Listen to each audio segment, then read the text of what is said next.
Hello, I am Rob Saro, and this is Sources of Inspiration. Today we have actress K.L. Thomas. Hello, K.L. How are you? Hello. How is it going? Oh, quarantine life. It's pretty great. I got these fabulous masks that I've made and my mother's made, and, you know, hand wash them, not touching people. It's great. Nice. So the reason I wanted to have you on was, in addition to being an actress, you've had your finger on the pulse of the comedy scene for a long time because you've hosted Sketch Block, you had Let's Chat Comedy, which was a popular podcast. You worked with We Make the Funny. You've done a lot of work with the People's Improv Theater, and you've got to see it all evolve the last decade and a half, 2 decades, whatever it's been. So I Yeah. wanted to talk to you about that. But first, I want to back up. Tell everyone where you're from. Originally, I'm from California. So I'm from Sacramento, and then I lived in San Francisco and I performed there. And then that's actually how I got into comedy, was being in San Francisco. I worked with a group, Killing My Lobster had a spin-off sketch group, so I joined them. And then I moved to New York, and I've been here since 2004. Yeah, 2004. Been in New York. What was the comedy scene like in San Francisco at that time? At the time, it was interesting because we had Bush Jr. as the president, and then 9/11 happened. So like, it was a weird place in comedy because like nobody wanted to make fun of politics as much or get too dark, but in San Francisco they didn't care. They got dark and they jabbed. I mean, I can't speak for New York or LA because I was in the Bay Area, but in general, it was just like, it was just a weird place after 9/11 with comedy for a while. And then when I moved to New York, it still kind of was there, but not nearly as much. So the one thing I do love about San Francisco at the time was they really did not care about that part, and they were willing to take risks, and it was a lot of fun. They were willing to get dirty and just be like, we're going to put this out there, and either you're going to like it or you're not. We're just going to be fearless and put it out. I know San Francisco's changed a bit, but I still know some comics that go there, and it still has that rebellious kind of thing. San Francisco always has that underbelly rebellious kind of thing going on there. And it's interesting, we were talking about this the other day. You said you came to New York in '04, and I came back like the early '06, so relatively the same time period, Yeah. you a little bit earlier. But in that time period, if you remember, it was like pre-UCB. So there were all of these comedy rooms. There was Mo Pitkins, there was Rififi, there was Rose's Turn, there was all these different comedy rooms. And now that obviously the UCB has closed, do you think we're going to go back to that? Or do you think because everybody's out of work, and there's no money to open smaller places, that we won't necessarily go back to that? I've been thinking about that all week. That's an interesting question because we don't really know what we're going back to once this is all said and done. Not really said and done, but once we get past it. I mean, eventually we will go back to somewhat of a regular life. I do feel that art and any type of form of art, could be comedy, I don't know, burlesque, whatever, it's going to find a home. And there's Right. going to be a place that's going to give it a chance, or, that wants that feel. And living in New York City, New York is just known for having that. Even when UCB, and then you also have the Magnet, let's not forget about those guys. And the Pit. Yep. The Pit, and then Creek and Cave started coming up. Even with those guys, especially UCB at the time, dominating it, and then there was this weird like back and forth with the Pit and UCB of like, just getting people in the house. Most actors would bounce back and forth.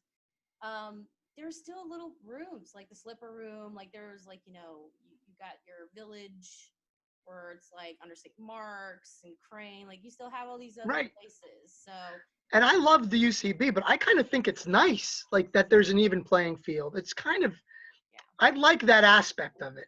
Yeah. when we were starting out. I really did like that because every room it was like an adventure. Yeah, and it to me, I think it makes you a better performer having to like you go somewhere like UCB and then you go somewhere like the Pit and then you go off the beaten path and it gets very New York and really like I don't know how many times I performed and somebody just heckled or just I show up and like it's a stage and it's like corner of a bar with like a I guess that's a stage. What is that? And I have to step on it. So like, it definitely I think it's good to get out of the little safe zones.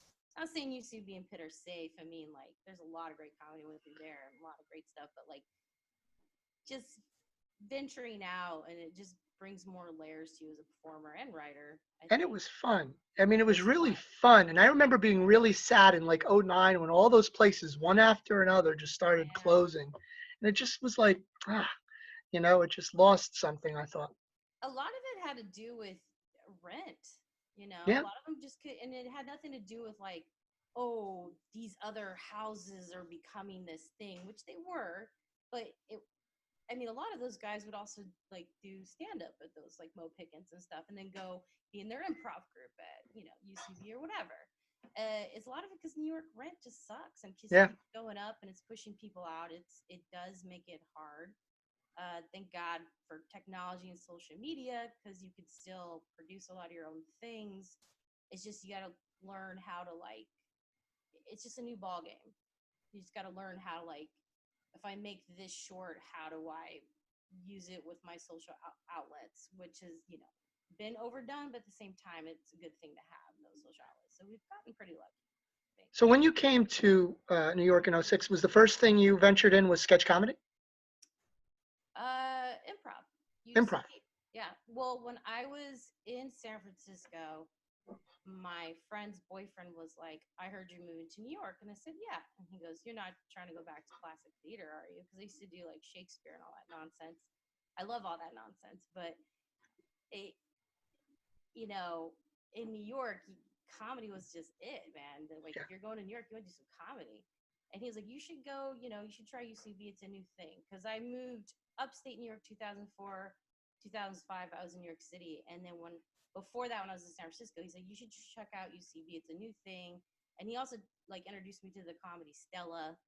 And I was like, wow, this is really cool. He goes, I feel like that's like your place. And I thought that was interesting because we've never talked shop. We always talked about everything else, but we've never talked about acting or writing or anything like that. But when I got here, when I finally got into the city, it took a little while because I had to get money, and then yeah, UCB was my first, class and like being like involved with the comedy scene. So UCB was my first, and I think a lot of people can say that about UCB. Who were some of your earlier inspirations in comedy? In comedy, oh gosh, John Candy for sure, Madeline Kahn. Um, Ooh. oh gosh, she's fabulous. The movie Clue, Tim Curry. Like, I watched a lot of movies because I had a reading disability, so I couldn't really read books, and it infuriated me. So we had cable at the time, and I was totally like a tchotchke kid. Like my dad was single with 4 kids, so I'd get home, turn on that HBO, turn on that whatever, and like TV, like a lot of old tunes. Like I watched a lot of shows I shouldn't have because I was raised by a father, like the Bundys and the Simpsons and all that stuff. Tracy Ullman, the huge influence as well. So yeah, there was a lot of that when I was younger. I was around comedy a lot because my dad was serious and he was a blue collar worker, but I think that was his way of blowing off steam was watching comedies. When did you transition to sketch comedy? San Francisco. I was in San Francisco and I was auditioning and I was auditioning more for improv stuff because I was trying to like when I was younger, I was very uncomfortable with scripts because of my reading disability. So a friend was like, you should do some improv that might loosen you up and relax you. It's more in your head than anything else. So I just kept auditioning. That's one of the dogs we have. We have 2 dogs. That'll happen a lot. So I went on an audition and it was I got confused. It was I thought it was an improv audition, but it was a sketch comedy group. But I didn't know. But and in the audition, they didn't have us read anything. They just had us do improv, and improv was just so free. I just felt like I could do anything because I didn't have that. Oh my God, what if I flub a line, or what if I don't understand something? If I, and then later on, they're like, oh no, we're a sketch group. So when you come in, we're gonna have a bunch of scripts for you to read. And I was like, oh, okay. And I was like, what do you mean sketch group? They're like, like Kids in the Hall, SNL. I'm like, oh, okay, cool. I know all that stuff. I watch that stuff. That sounds cool. And I was actually scared my first reading for a sketch group, but it went fine. It was great. And then it was fun. I liked it. And then the director, he was tough on me at the time, but for good reasons. I had a lot to learn. So it was interesting. So when I moved to New York, I just kept pursuing improv and sketch comedy. Kind of go hand in hand with improv. You're going to meet people who write and doing sketch groups and stuff like that. Yeah, the sketch improv community is subtly different from the stand-up community, and even sketch and improv are. There's obviously a lot of crossover, but there are subtle differences in both communities, I think, too. Oh, there's definitely a difference in stand up. I mean, I know a lot of stand ups, and kudos to them. That's some balls. Like, I appreciate anyone who tries stand up. That's really hard, and it is different. Like, so different from anything else. And sketch and improv are different, but they do like they're, especially when I was doing improv and sketch comedy, there wasn't a lot of places that was just like, oh, we only do improv. It was a lot of like them mix the bag up a little bit. So, which was fun though, because I got to meet a lot of people, and watching them now and their careers is really cool because they really blossomed since then. I met you doing sketch block. We Yeah. met back in the early teens, I guess, and Wait, the, did you do the sketch block when it was at National Comedy Theater I or at did. My first sketch Oh, block was 2000 and May of 2006 was my first one. oh God, I don't even think I was running it at the time. I think because Sketchblock's a lot older than people realize. Like Paul Valenti from the Yep, Chris and Paul show, he was created running it. yeah, he created Sketchblock, and I was in a sketch group, and of course, who doesn't fall in love with Paul Valenti? You know what I mean? Like I met him and Chris O'Neill, Chris and Paul show, Yep. and you know, Paul just told me what Sketchblock was to him and what he wanted it to be, and his idea was, there's not a lot of places at the time for sketch groups to just perform. Right. You're always fighting for that one spot, and then like it's usually like someone that's been around for a long time, and you really can't, commit to like bringing in a bunch of people, and then comedy clubs or stand-up clubs, if they Oof. did, yeah, if they did book a sketch group, they were like, it's a bringer, and sketch people are like, what? Like, what are you talking about? I mean, unless there's like someone in the group who does stand up, they knew exactly what that meant. But so Paul was just like, I just want a place for us to all hang out and do our just jam out and perform and meet each other so we can grow our little community at the time. And I was all for that. And him and we always got along, and he's just been like a big brother to me, even now. Like, I love him to death. I don't see him that often, but that's life. You grow The, up.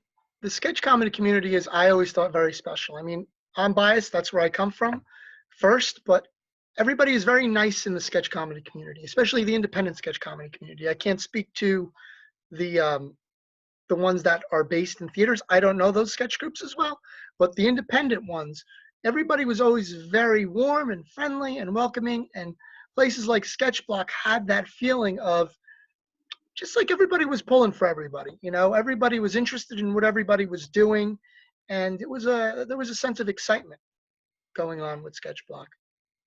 And When did you take over running it? oh, probably a year later, because like I did it a few more times, and then I remember seeing Paul and Chris do their show, and I'd be like, hey, I met this sketch group when I was at UCB or the Pit or whatever, wherever I was. And I was like, hey, Paul, I think they're great. You should put them on your show. And then, I don't know, just after a year of like getting along with Paul, and then I was also doing a lot of stuff at under St. Mark's Theater at the time. I was very involved in Penny's Open Mic at the time, which is Yep. now the open mic downstairs, which Dan Ricker runs. It's great.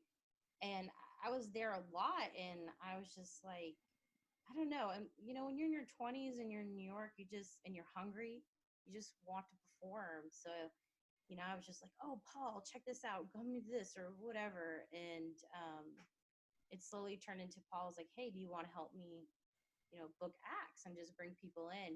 And then we were having some issues at the theater he was using. I don't want to talk bad about the theater. It was just they wanted something that Sketchblock could never bring to them, and that happens. Again, nothing bad about the space in any way, shape, or form. It's just they wanted something that I was like, well, that's not really what this show is, and it's never going to be that. And then I was like, we could try to do what you want, but then they wouldn't help advertise. I'm like, well, yeah, it's kind of give and take. So I ended up telling Paul we should take it to Under St. Mark's Theater, which is run by Horace Strait Theater Group, and that's where Eras and all them. And that's a great place. It's a great theater to like really get your feet wet and like take risk. You can take risk in that theater, and that's what made Sketch Block turn into what it became when him and I were both running it. And at one point, it was just me running it because he was really busy with the Chris and Paul show, and which was great. I love that. And yeah, so I think 2007 is when we officially went to Under St. Mark's Theater. And you saw a lot of sketch comedy and a lot of performers in your time running that show. Yeah. Do you think there was, I don't want to say unifying, but something the better groups had in common? What do you mean? The groups that were more polished, were crisper, worked as a more well-oiled machine. Do you think they had? Do you think they had something more in common with each other? The type of comedy they did, or the type of humor, or the types of people in the groups. I always feel weird to answer that question because sometimes there's a group that's not polished at all and they crush it when it comes to their humor. And I feel like everybody's humor is different. Some groups are very blue, like fucked, very blue group. You got to be ready for a group like that. And then you have another group that's completely clean. Oh God, what were they called? Jeez, it's been so many years. It was a great group. I can't think of what their name is. They're gonna kill me. Well, anyway, so you'll have a really clean group that has no cuss words whatsoever, and they can polish and kill it just as good as a group that's just throwing shit up there and they're just a basket case and their comedy's really blue. I think what you mean in this, I think what you're trying to ask me is like, is there anything common of like, if you notice if they had a following, if they were considered a successful sketch group? Is that what you're asking? Like, I'm more interested not so much in the success of maybe the following, but more in the artistry. Was there something you would pick up in sort of commonalities? And maybe that's the answer. Maybe the answer is no, everybody was their own thing. Maybe that's what it was. I definitely think that certain groups that were together longer and survived a lot of like hardship because, when you're doing this at that level at independent theater, you have a full-time job or you have three jobs and you're like in every freaking project. You don't want to say no because you're just trying to make a name for yourself and then you're trying to make a name for a group. I do notice that a lot of groups that survive uh, or seem to have a larger following is that they have either been together longer, like they maybe met in college, or they just found a common ground of being like, you know what, today we're going to fight because this sucks. And I'm telling you, this sucks, but you got to trust me to let you know this sucks. So I think trust is a big, big thing in a group. And it could be a group of just two or a group of 10. you know. It's harder with the larger groups because it's harder to keep everyone together. Somebody inevitably is going to move on. And that happens all the time. Like I've seen groups where they cycle people in and out because like oh, they went to LA because now they're writing on a show, and Yep. so we're auditioning, but they've been together for like 10 or 12 years. So I would say trust is a big thing for a group. I also think that you gotta be willing to kill your babies sometimes, and sometimes you fight.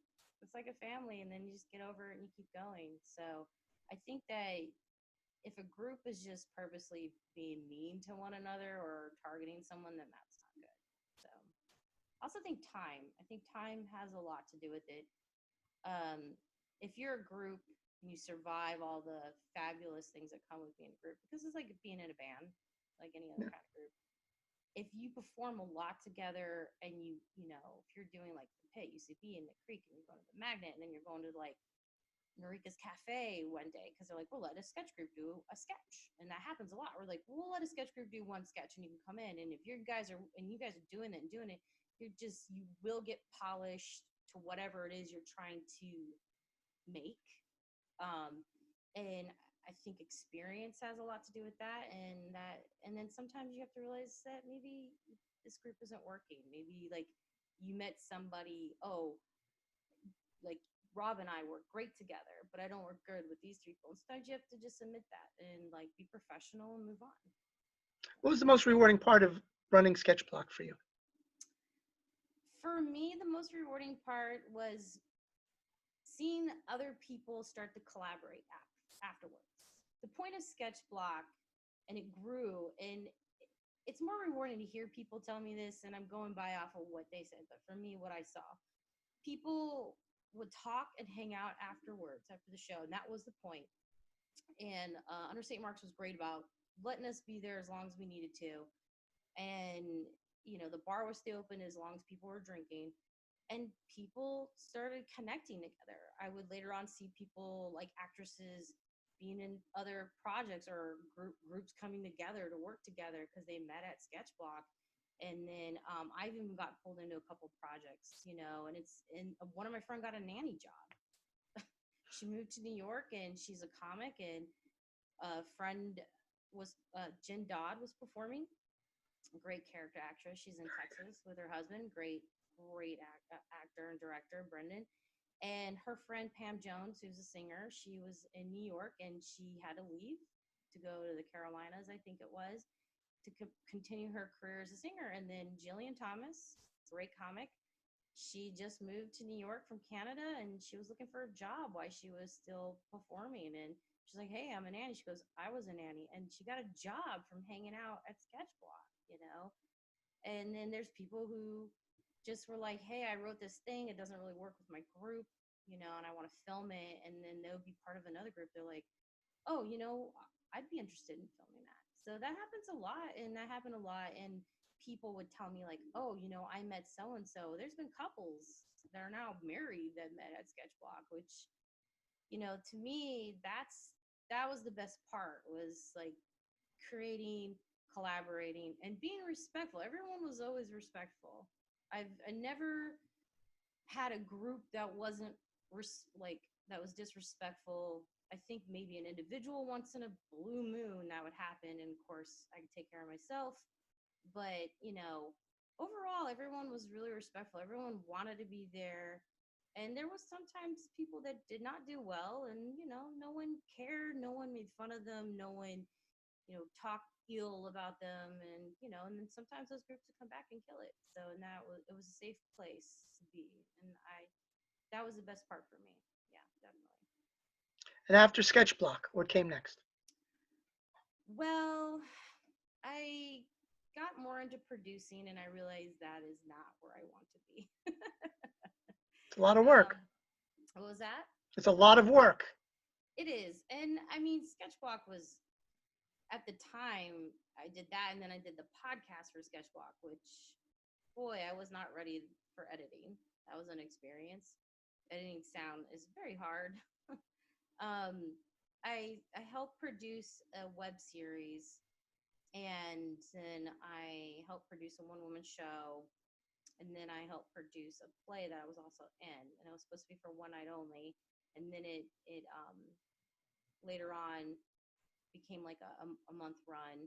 And after those projects, it was around the same time that I was going through a lot of personal stuff too. Like I was getting separated from like common law marriage husband, and like so doing those at the same time kind of just made me stop everything. I decided, you know what, I gotta stop everything. I gotta figure everything out.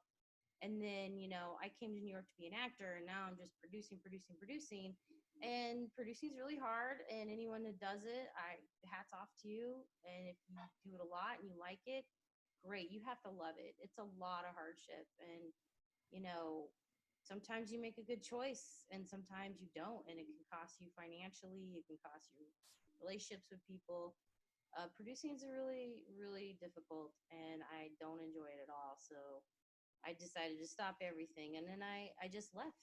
I dropped everything for like a year and a half, and I was like, you know what, I'm ready to come back. And then I worked with Adam Hamway for a little bit on the Let's Chat comedy, which was really cool. It was just more of a schedule issue because I was working crazy hours and like trying to schedule other people working crazy hours. So it didn't last long, but it was good because Adam Hamway, he's great. He's a wonderful guy. And he's been doing radio and voiceover for so long. And he's such a great director. And he taught me so much because when I first did podcasting, it was all me learning by myself, which is, I don't know, I guess good or bad, but I've always been the one like, well, I want to do it and no one's letting me do it. So I'm just going to do it. And Right.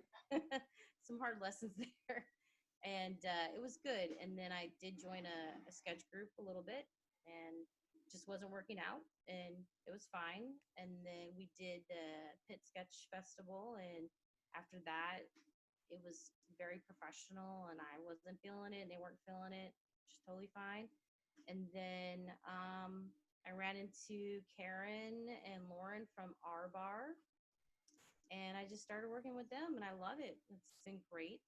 And we're actually right now trying to do like kind of like a radio show, because, the quarantine and everything, we can't have a live show. Well, you anticipated my next question, which was how are you staying creative during the quarantine? So tell us about that.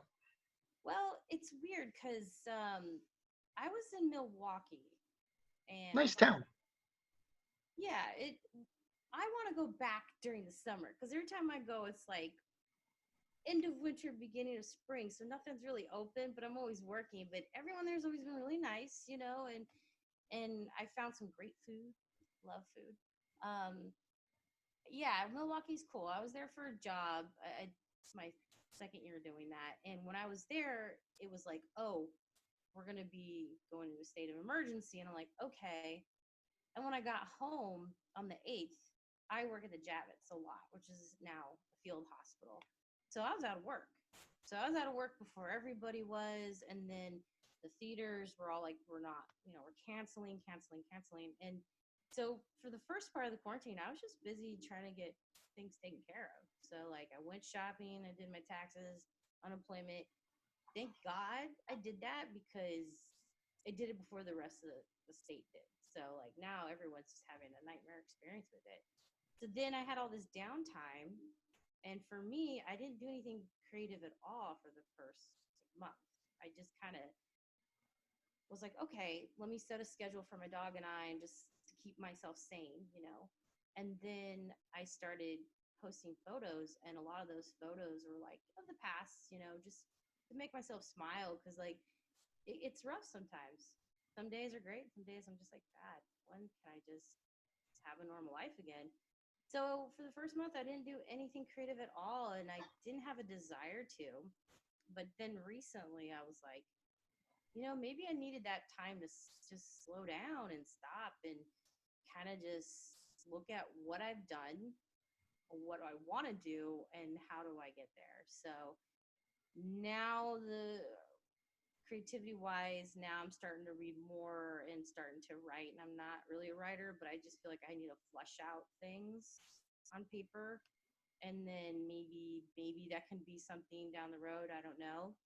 Um, a theater group I'm with now, our bar, it's once a month, and it's all these amazing talented writers and actors and directors, and they come together, and the writers have been writing for a whole month. So tonight we're going to do a read through, and this is stuff they wrote this month that we might put into a show. And they're really great of like, if you wrote something, bring it to the table, we'll help you, because they do like writers retreats and stuff like that. And this is people's personal time, this is a passion project. So Are these yeah, plays exactly? they're like little mini scenes, plays. Sometimes they come off as a sketch, you know, because I've done sketch for so long. I'm like, that's a sketch. But it's so normally it's at a bar, and it's very immersive the way the theater is, because the audience is sitting everywhere. And we do set the bar some way so that we can flow in and out. And then we just pop up in 60 minutes. We're doing scenes back to back. And of course, they're all located in the bar. And these are scenes that they wrote, scenes that they've been rewriting to craft it. And sometimes I could be sitting next to you and you're drinking a beer, watching the show, and next thing you know, I just do a scene right next to you. So it's pretty cool. It's really helped me like get back into performing again, because for a while there I was like, God, can you come back after you leave? Which I'm sure you probably have your thoughts on that. Like when you leave for a long time and you try to come back, it's harder. It is harder.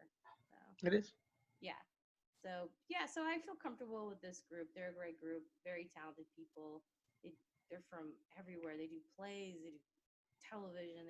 They're from everywhere, and this is like their time to shine with a project they know won't be accepted at work or whatever, or something they're like, I'm not sure how I feel. So I've been kind of fleshing things out on paper, because I know like if I want it to be seen, I trusted them and let them help me with that. So that's what I've been doing just recently. How do you feel it works on the Zoom? Sometimes it's nice that you can still be creative, but sometimes the technology makes the readings difficult. Do you find that? Well, tonight is my first time reading on the Zoom.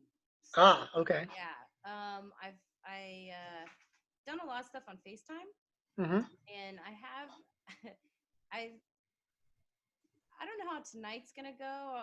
I mean, the good thing about our bar, they're very, very organized. They have to be, because it's like a huge group of people and a lot of personalities, a lot of time scheduling. You know, it's like herding cats. You know, uh, I have before, for my friend who owns his own gaming company in Montreal. I've had to like, it wasn't Zoom, it was Skype at the time. I had to do like voiceovers for characters, and then but I've done it once for him, and then I've done it for other people in California while I lived in New York. So it so far it feels the same. But I mean, of course I want to get back on stage and live, and I mean it's really alive when you're there performing with somebody and the audience is there, and Yeah, you make a mistake, that's the best part, you know, because that's when it really comes alive. So that I miss a lot, and I know we'll get there again. So tonight's reading I'm excited for, and I think it'll go great, because our bar, you should look them up. They're great. They're a great group of people, wonderful people. that's awesome. Hmm. KL, thank you so much for coming today and sharing your experiences in New York and San Francisco. Thank you. It's a lot of fun talking to you. Thanks. Until next time.